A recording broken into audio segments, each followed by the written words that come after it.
బాబాయ్ వాళ్ళు చచ్చిపోయి అనుకుని పోయినాట ముసైతాను చచ్చిన నిలిపోయినాకు దీనికి ఎందుకు పన్న వాళ్ళ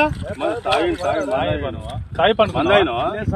ఎందుకు అనుకున్న వాళ్ళ ఈ చల్లదనానికి ఎండకు చేయలేక కన్నీకి ఓడిపోయి వచ్చిన గెలవలేక ఏం చేసావు 10 రోజుల నుంచి గణేట్ చేత నాతో గట్టించి నా కష్టం దోచుకొని గణేట్ రాయ్ నాకు అంటే డబ్బులు ఇచ్చారు